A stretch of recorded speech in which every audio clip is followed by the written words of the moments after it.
بسم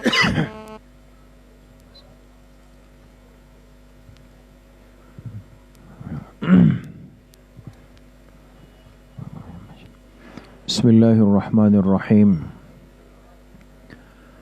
نحمده ونصلي ونسلم على رسوله الكريم اما بعد فاعوذ باللہ من الشیطان الرجیم بسم اللہ الرحمن الرحیم والذین جاہدوا فینا لنہدینہم سبلنا وإن اللہ لمع المحسنین وقال رسول اللہ صلی اللہ علیہ وسلم الا ادلکم ما یمحو اللہ به الخطایا ويرفع به الدرجات قالوا بلى يا رسول الله قال اسباغ الوضوء على المكاره وكثرة الخطى الى المساجد وانتظار الصلاة بعد الصلاة فذلكم الرباط صدق الله وصدق رسوله النبي الكريم اللهم صل على سيدنا ومولانا محمد وعلى آل سيدنا ومولانا محمد وبارک وسلم۔ اللہ سبحانہ و تعالیٰ کا بہت بڑا کرم اور احسان ہے کہ ہم سب یہاں پر دین کی بات سننے کی نسبت سے جمع ہیں۔ اللہ تعالیٰ آپ سب کے اس آنے کو، اس بیٹھنے کو، سننے اور سنانے کو اپنی بارگاہ عالیہ میں قبول فرمائے اور ہم سب کے ظاہر و باطن کی اصلاح کا ذریعہ بنائے۔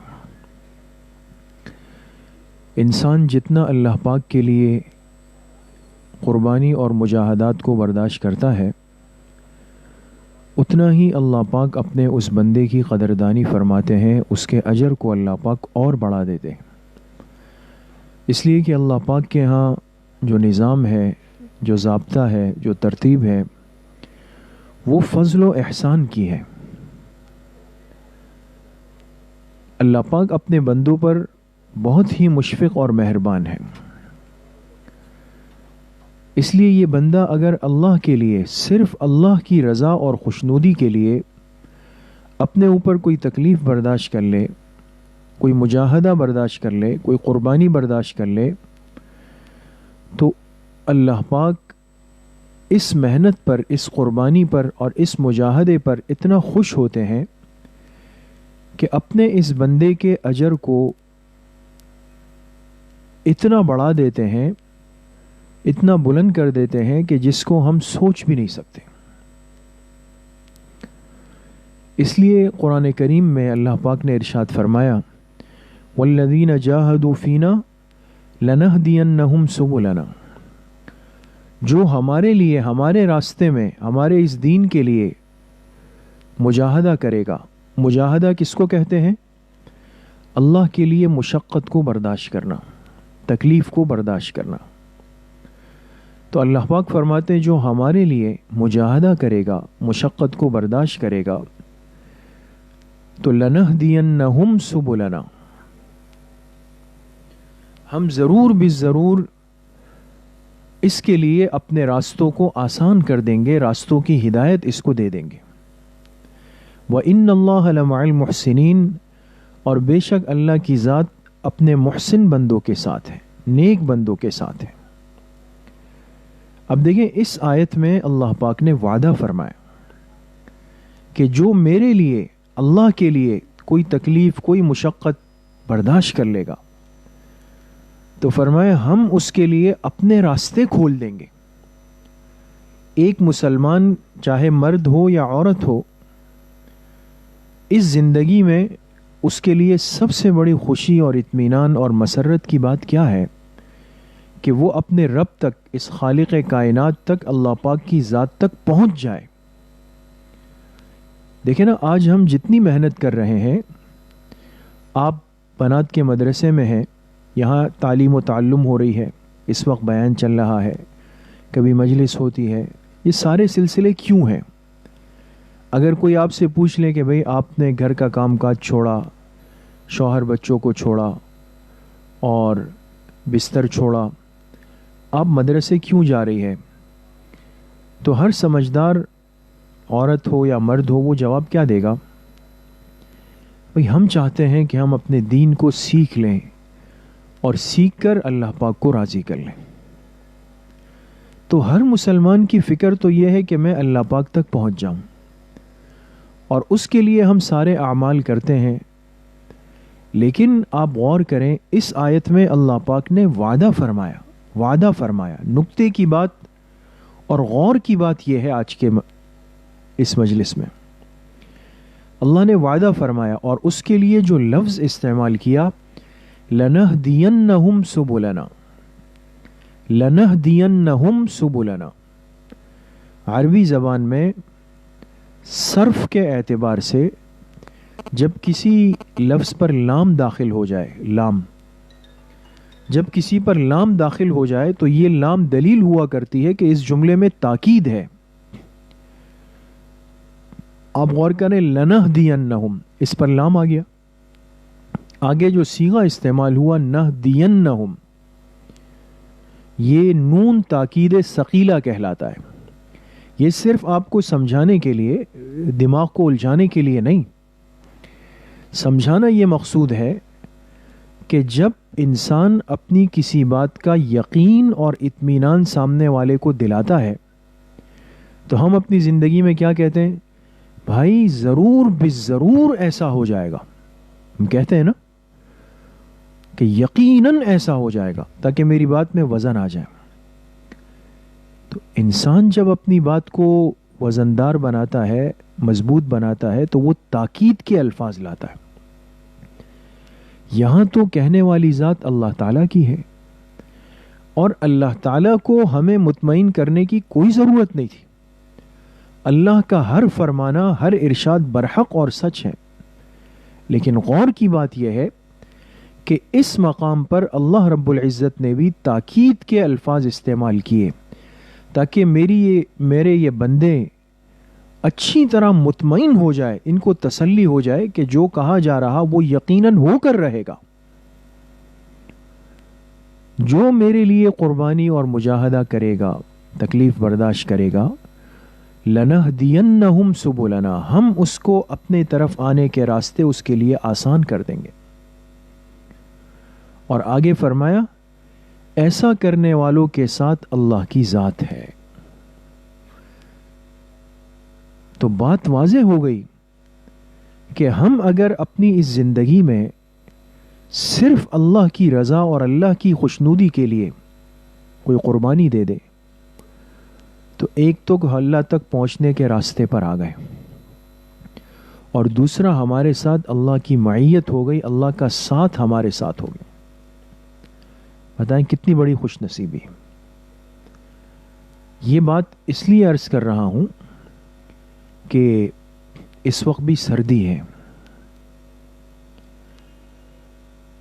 اور گیس نہیں آ رہی ہے.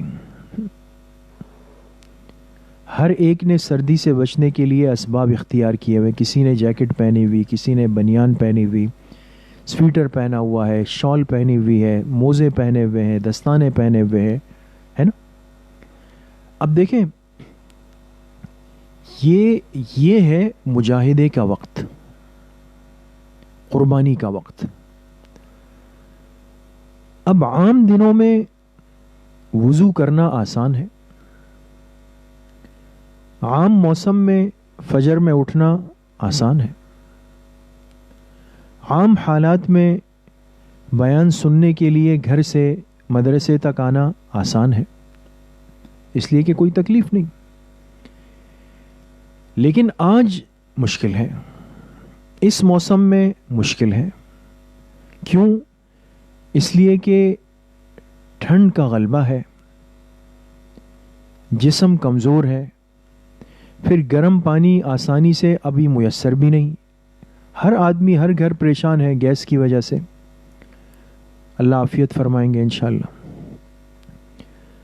میں عرض یہ کرنا چاہتا ہوں کہ ان چیزوں کو دیکھ کر ہم پریشان ہو جاتے ہیں تھوڑا سا کہ پتہ نہیں اب کیا ہوگا، پتہ نہیں. یہ اللہ پاک اصل میں موقع دینا چاہتے ہیں، اور یہ ہمارے پاس اللہ کی طرف سے ایک موقع آ گیا کہ ہم اللہ کے لیے، اللہ کی رضا کے لیے مجاہدہ کر سکیں، اللہ کو اپنی قربانی دکھا سکیں. اور ایسا اگر ہم کر لیں تو اللہ پاک کا وعدہ، اللہ کے راستے پر آئیں گے، اللہ کا ساتھ ہم سب کو نصیب ہوگا۔ تو آج وضو کرنا آسان تو نہیں ہے، اس لیے کہ پانی ٹھنڈا ہے، لیکن کوئی ہمت کرے اور کہے کہ نہیں بھائی، جس اللہ نے ساری زندگی مجھے گرم پانی سے نوازا، نعمت دی، اب یہ 5-7 دن کے لیے اگر یہ پریشانی ہے تو میں اپنے اعمال تو نہیں چھوڑ سکتی۔ وضو کیا، فجر میں اٹھنے کی ہمت نہیں، شیطان بھی کہتا ہے بھائی سردی ہے، ٹھنڈا پانی ہے، ہاں بخار ہو سکتا ہے، بیماری ہو سکتی ہے، بعد میں پڑھ لینا، نہیں، ہمت کر کے اٹھ جائیں، وضو کر لے، مصلی پہ آ کے نماز پڑھ لیں قربانی کے ساتھ۔ شیطان کہے گا کہ بھائی بیانات تو سارا سال چلتے ہیں، اب یہ سردی بھی ہے اور بخار بیماری ہو سکتی ہے، آج نہ جائیں، لیکن ہمت کی کہ نہیں، دین کی بات سننی ہے، دین سمجھنا ہے، میرے علم میں، علم نبوت میں اضافہ ہو سکتا ہے، اس نیت کے ساتھ آپ گھر سے نکلی، قربانی دی، مجاہدہ کیا، اور آپ مدرسے آ کر بیان میں شریک ہو گئی۔ یقین کریں یہ وہ اعمال ہے جن کو مجاہدات کہا جاتا ہے۔ اس لیے اس موجودہ صورتحال سے، اس موسم سے، اس ٹھنڈے پانی سے، اس گیس کے نہ ہونے سے، پریشر کم ہونے سے بالکل پریشان نہ ہوں، بلکہ اس کو اپنے حق میں اللہ کی طرف سے ایک موقع سمجھیں۔ حدیث پاک میں آتا ہے، جناب نبی کریم صلی اللہ علیہ وسلم نے فرمایا، سردی کا موسم تو میری امت کے لیے ٹھنڈی غنیمت ہے۔ یہ ٹھنڈی غنیمت ہے، یعنی مال غنیمت جو کافر سے انسان لیتا ہے، تو سردی کا آ جانا یہ تو مال غنیمت ہے اس امت کے لیے۔ کیوں؟ اس لیے فرمایا کہ دن چھوٹے ہیں، راتیں لمبی ہے، دن میں نفلی روزہ رکھنا آسان، رات میں تہجد کے نوافل پڑھنا آسان، تو یہ تو ہمارے لیے ایک نعمت ہے۔ ہاں، نعمت کا مطلب یہ ہے کہ ہم اعمال سے پیچھے نہ رہیں، لیکن احتیاط کریں گے۔ ایسا نہ ہو کہ بیان سننے کے بعد کوئی کہے کہ چلے جی آج بیان میں ہوا کہ مجاہدہ کرنے کا اتنا اتنا اجر ہے، تو چلو بھئی ٹھنڈے پانی سے وضو ہو رہا ہے، ٹھنڈے پانی سے غسل بار بار ہو رہا ہے، اور سرد موسم میں بغیر اسباب کے، بغیر گرم کپڑوں کے باہر، یہ تو ظلم ہے اپنے اوپر۔ اللہ پاک نے اگر اسباب دیے ہیں اور ہم اسباب اختیار بھی کریں گے، گرم پانی کی فکر بھی کریں گے، کوشش بھی کریں گے، لیکن کہنے کا مقصد یہ ہے کہ اس کیفیت کو، جو ٹھنڈ کی کیفیت ہے، گیس کا نہ ہونا ہے، گرم پانی کا نہ ہونا ہے، اس کو مصیبت نہ کہیں، اس کو پریشانی نہ کہیں، اس کو بوجھ نہ سمجھیں، اس کو اللہ کی طرف سے ایک موقع سمجھیں کہ اللہ پاک آپ کو اپنا قرب دینا چاہتے ہیں، موقع دینا چاہتے ہیں آپ کو۔ اس لیے مشکات المصابیح میں روایت ہے کہ جناب نبی کریم صلی اللہ علیہ وسلم نے ایک مرتبہ صحابہ اکرام سے فرمایا، الا ادلکم ما یمحو اللہ بہ الخطایا ویرفع بہ الدرجات۔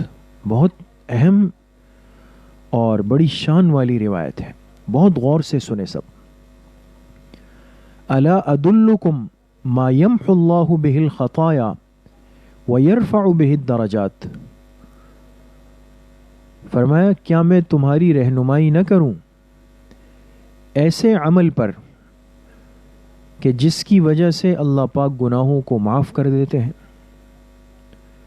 اور جس کی وجہ سے اللہ پاک درجات کو بلند فرما دیتے ہیں۔ حضور علیہ السلام فرما رہے صحابہ سے، کیا میں تمہاری رہنمائی نہ کروں ایسے عمل پر جس سے گناہ معاف ہو جائے، جس سے درجات بلند ہو جائے؟ قالوا بلا یا رسول اللہ، صحابہ نے عرض کی، اے اللہ کے رسول صلی اللہ علیہ وسلم، کیوں نہیں، کیوں نہیں، ضرور آپ فرمائیں۔ تو آپ علیہ الصلاۃ والسلام نے پھر 3 اعمال ذکر کیے۔ کتنے اعمال؟ 3 اعمال، اس کو یاد رکھیں۔ پہلا عمل فرمائے اسباغ الوضوء علی المکارہ۔ یہ ہمارا آج کا اصل اس صورتحال کے جو موضوع ہے نا وہ اس جملے سے متعلق ہے. پہلی چیز فرمائی اسباغ الوضوء علی المکارہ. تکلیف دہ صورتحال کے باوجود بھی وضو کو کامل طریقے سے ادا کرنا.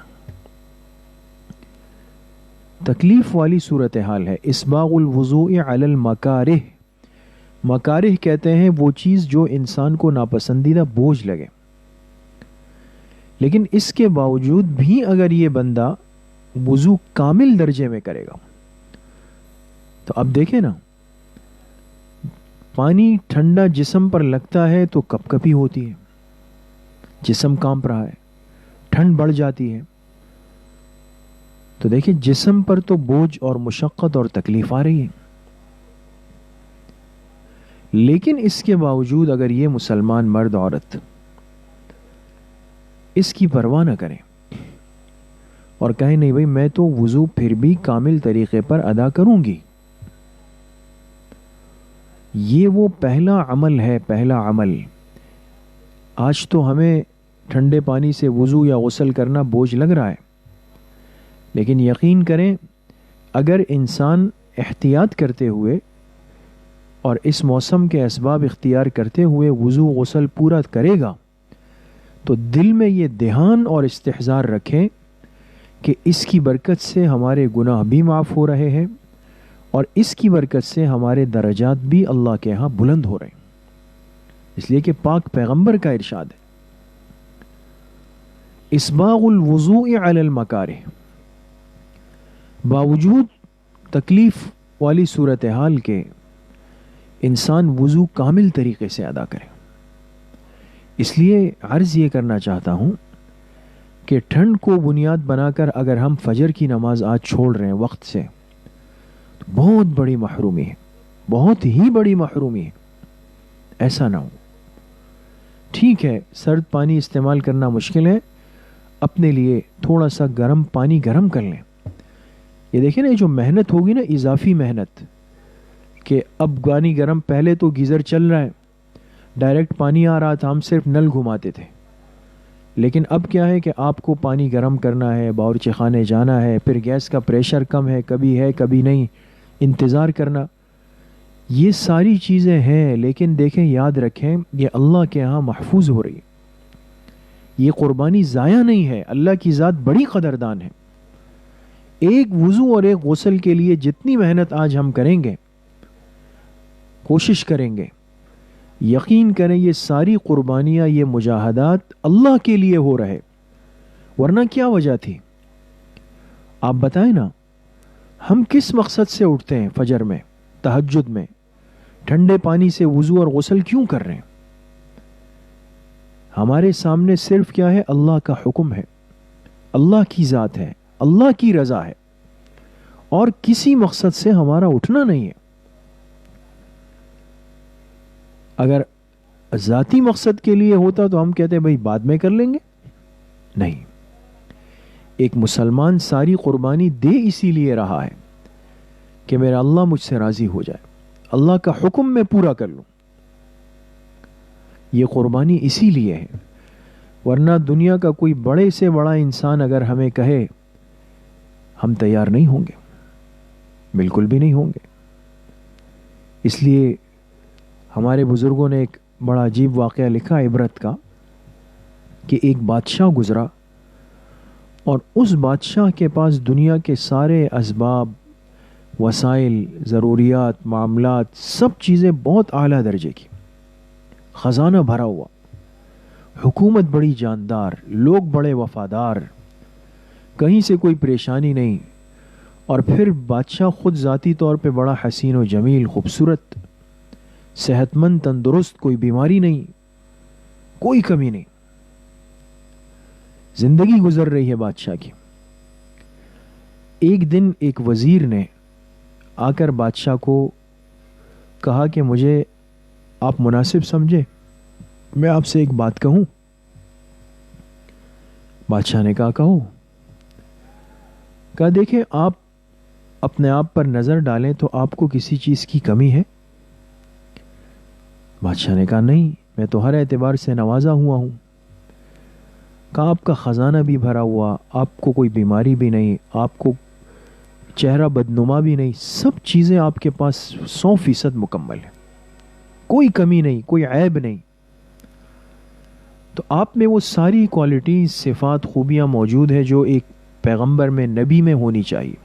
اب دیکھیں وزیر کیا بات کہہ رہا ہے. ہر آدمی اس قابل نہیں ہوتا کہ اس کی بات کو اہمیت دی جائے یا قبول کیا جائے یا اس کو دل میں جگہ دی جائے. بعض لوگ اس دنیا میں یاد رکھیں, خاص طور پہ مستورات سے عرض کرتا ہوں, بعض لوگ میٹھی زبان استعمال کر کے زہر کھلاتے ہیں. جب وہ دیکھیں گے نا آپ مطمئن ہیں, آپ خوش ہیں, آپ سکون میں ہیں, آپ تسلی میں ہیں, تو میٹھے انداز میں ایسا جملہ بول دیں گے کہ آپ کا وہ سکون غارت ہو جائے. آج دنیا میں یہ فتنہ ہے, یہ ایک عیب اور مرض ہے. تھوڑا سا دیکھا کہ کوئی مطمئن ہے, سکون کے ساتھ ہے, عافیت کے ساتھ مل جل کر اتفاق سے چل رہا ہے, ایسا کوئی مشورہ ضرور دیں گے کہ اس اتفاق کو آگ لگے, اس سکون کو آگ لگ جائے. ایسے فتنہ پرور لوگ ہوتے ہیں. اس لیے ہر خوبصورت بات قابل عمل نہیں ہوتی ہے. تو اب یہ وزیر نے کیا کہا کہ آپ میں تو ساری صفات ہے کہ آپ اللہ کے نبی بن جائیں. تو بادشاہ نے کہا کیا مطلب؟ تو کہا میرا مشورہ یہ ہے کہ صرف بادشاہ ہونا تو کوئی کمال نہیں, آپ سے پہلے بھی گزرے, بعد میں بھی آئیں گے, لیکن آپ کیا کریں, نبوت کا دعویٰ کر لیں. اور ظاہر سی بات ہے کہ ایک اللہ کے نبی کے لیے جو خوبیاں اور صفات ہیں وہ تو آپ میں ہیں, جسمانی طور پہ بھی, ظاہری طور پر بھی کوئی عیب نہیں آپ میں. اب کتنے بڑے گناہ کے راستے کی رہنمائی کر رہا ہے, لیکن عنوان کیا استعمال کیا؟ بادشاہ سلامت, کہ میں آپ کا خیر خواہ ہوں. انسان ہے, کمزور ہے. بادشاہ شروع میں تو تیار نہیں ہوا, لیکن جب اس کی بات سنی تو حب جاہ جو ہے نا, کہا چلو میں سوچتا ہوں کیا کرنا ہے, میں آپ کو کل جواب دوں گا. اس کے بعد بادشاہ کا ایک خاص مشیر تھا. مشیر اس کو کہتے ہیں جس سے وقت کے بادشاہ مشورہ کرتے تھے, اور مشیر کی بڑی اہمیت ہوتی ہے. اگر یہ صحیح ہو تو نظام صحیح ہے, اگر یہ خراب ہو تو نظام تباہ ہے. مشیر بہت سمجھدار اور نیک آدمی تھا. بادشاہ نے کیا کیا کہ رات سونے سے پہلے اس مشیر کو بلایا اور اس سے کہا کہ اس طرح آج ایک وزیر نے مجھے مشورہ دیا ہے کہ آپ کے اندر اتنی صفات اور خوبیاں ہیں, تو صرف بادشاہت پر قناعت کر کے بیٹھے ہوئے نبی ہونے کا اعلان کر دیں, لوگ آپ کو نبی مان لیں گے, واہ واہ ہو جائے گی. مشیر سمجھ گیا کہ بادشاہ کا دماغ الجھانے کی, خراب کرنے کی کوشش کی گئی ہے اور اس کو غلط راستے پر لا کر ذلیل کرنے کی کوشش ہو رہی. تو مشیر بہت سمجھدار آدمی تھا. اس نے بادشاہ سے کہا کہ میں آپ فیصلہ نہ کریں ابھی کوئی, میں انشاءاللہ آپ کو کل اس وزیر سے ملنے سے پہلے آپ کو اس بات کا جواب دے دوں گا, ابھی آپ آرام کریں. بادشاہ سو گیا. اب سخت سردی کا موسم تھا اور بادشاہ دن بھر کے کام کر کے تھکا ہوا آ کے بستر پہ سویا گہری نیند میں. اب گہری نیند میں سویا ہوا اور کچھ دیر گزری تھی اور اتنے میں کسی نے اس بادشاہ کے کمرے کو, دروازے کو زور زور سے دھڑ دھڑ بجانا شروع کیا. بادشاہ کو بڑا غصہ آیا کہ کون میرے کمرے کو اس طرح وہ کر رہا ہے. خیر اس نے جب کھولا تو دیکھا کہ دروازہ بجانے والا وہی مشیر تھا جس سے بادشاہ مشورہ کرتا تھا. تو بادشاہ نے جب دیکھا تو غصہ کچھ کم تو ہوا, اس لیے کہ وہ خاص آدمی تھا, لیکن اس کو کہا کہ کیا ایسی مصیبت اور پریشانی آ گئی تھی کہ جس کے لیے تم نے رات میں میری نیند خراب کی, آرام خراب کیا, میرا دروازہ بجایا, صبح بات کر لیتے. اس نے کہا بادشاہ سلامت, بات بڑی اہم ہے, اس لیے آپ کو تکلیف دی. خیر بادشاہ پر بوجھ تو بہت زیادہ آیا دماغ پر کہ اس بندے نے میری نیند خراب کی، خلل ڈالا اس میں، تو کہا چلو آؤ بتاؤ کیا بات ہے۔ اب جو مشیر تھا وہ ادھر ادھر کی باتیں کر رہا تھا، اور اتنے میں قریب کی مسجد سے مؤذن نے آذان دینا شروع کر دی۔ آذان دیتے دیتے جب وہ آئے نا اشہد ان محمد الرسول اللہ، یہاں پہ پہنچا تو مشیر نے کہا بادشاہ سلامت، یہ مؤذن کیا کہہ رہا ہے؟ بادشاہ نے کہا مؤذن کہہ رہا ہے کہ میں اس بات کی گواہی دیتا ہوں کہ بے شک محمد صلی اللہ علیہ وسلم اللہ کے رسول ہیں۔ اس بات کا اعلان کر رہا ہے۔ تو مشیر نے پوچھا کہ بادشاہ سلامت، اس مؤذن کو اس سردی میں، اس ٹھنڈک میں، اس کے پاس آپ جیسے نرم گرم بستر اور اسباب بھی نہیں ہیں، کس چیز نے آمادہ کیا کہ وہ آ کر پھر بھی حضور علیہ الصلاۃ والسلام کی رسالت اور نبوت کا اعلان کر رہا ہے؟ اب بادشاہ بات کو سمجھ گیا۔ مشیر نے کہا کہ بادشاہ سلامت، آپ نبی ہونے کا دعویٰ کرنے چلے ہیں، میں نے صرف ایک رات آ کر آپ کا دروازہ زور سے بجایا، آپ پہ بوجھ آ گیا، برا لگا آپ کو، جبکہ وہ مؤذن جس نے اللہ کے پیغمبر کو دیکھا نہیں، زیارت نہیں کی، ان پر ایمان لایا ہے، لیکن چونکہ وہ پیغمبر سچے ہیں، برحق ہے، اللہ کی طرف سے ہے، تو مؤذن خود سردی گرمی مجاہدات برداشت کر کے اللہ کے نبی کی رسالت کا اعلان کر رہا ہے۔ رسول اور نبی وہ ہو سکتا ہے کہ جو دنیا کے حالات سے، موسم سے، پریشانیوں سے بوجھ نہیں لیتا۔ آپ تو میری ایک دروازے بجانے پر بوجھ لے گئے، آپ نبی نہیں ہو سکتے، اس گناہ سے توبہ کر لیں۔ تو میں عرض بہرحال یہ کرنا چاہتا تھا کہ ہمارا یہ اٹھنا، وضو کرنا، غسل کرنا، تہجد پڑھنا اس سردی کے موسم میں کس ذات کے لیے؟ اللہ کے لیے۔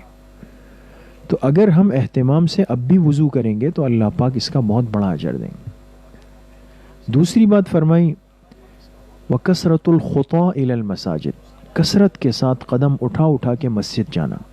اب دیکھیں یہ معاملہ تو مردوں کا ہے، لیکن آپ مستورات کو مفت میں اس کا اجر ہے، اس لیے کہ مستورات پر مسجد آ کر جماعت کی نماز نہیں ہے، گھر میں، لیکن فرمایا کہ جو عورت وقت پر گھر میں نماز پڑھے گی اس کو جماعت کا پورا اجر ملتا ہے، یہ تو مفت میں مل گیا آپ کو۔ تیسری چیز فرمائی وانتظار الصلاة بعد الصلاة، ایک نماز کے پڑھنے کے بعد دوسرے نماز کے انتظار میں بیٹھ جانا، یہ بھی آپ کے لیے آسان ہے۔ مردوں کو تو مسجد آ کر بیٹھنا ہوتا ہے، آپ تو نماز پڑھیں پھر اپنے کام بھی کریں، لیکن دماغ میں یہ تصور رہے کہ اگلی نماز کا وقت ہونے والا ہے، مجھے وضو کر کے نماز پڑھ لیں بس۔ تو یہ تین باتیں آپ علیہ الصلاۃ والسلام نے فرمایا کہ جو بندہ ان تین باتوں کا اہتمام کرے گا اللہ اس کے گناہوں کو معاف فرمائیں گے، اس کے درجات کو بلند فرمائیں گے۔ تو اس لیے میں عرض یہ کر رہا تھا کہ یہ تو ہمارے پاس اللہ پاک سے اجر لینے کا، اللہ سے لینے کا بہت بڑا موقع ہے، اس لیے اعمال میں کمی نہ آئے، فجر کی نماز، تہجد میں، ذکر اذکار میں، طہارت میں کوئی کمی نہ لائیں۔ ہم جتنا قربانی برداشت کریں گے اللہ پاک اس کا بہت بڑا اجر دیں گے۔ اللہ کریم مجھے بھی آپ سب کو صحیح عمل کی توفیق نصیب فرمائے۔ وآخر دعوانا ان الحمد للہ رب العالمین۔ الحمد للہ رب العالمین والصلاة والسلام علی سید الانبیاء والمرسلین سیدنا و مولانا محمد وآلہ واصحابہ اجمعین۔